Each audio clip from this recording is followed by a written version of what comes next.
माझ्या सासूबाईंनी मला माझ्या पहिल्या मंगळागौरीला अशी मंगळागौर म्हणून हे पूजायला सांगितलं होतं.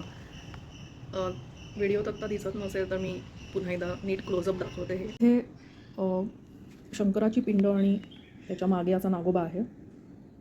हे जे आहे हे आणि हे इकडचं आपण बघूया. हे अन्नपूर्णेची आयुधं आहेत. एक पळी आहे आणि एक रवी आहे असं मला सांगितलं आहे माझ्या आजी सासूबाई होत्या त्यांनी. आणि हे 2 छोटेसे करंडे आहेत आणि काही आपल्या सांस्कृतिक शुभचिन्ह जी आहेत ती इथे आहेत.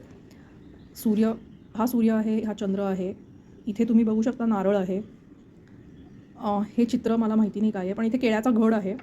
थोडा अँगल बदलून दाखवते, आता कदाचित दिसत असेल. मध्ये धान्याचं माप आहे. आपण मध्ये तुम्ही बघत असाल तर धान्य ज्यांनी मोजतो ते माप आहे.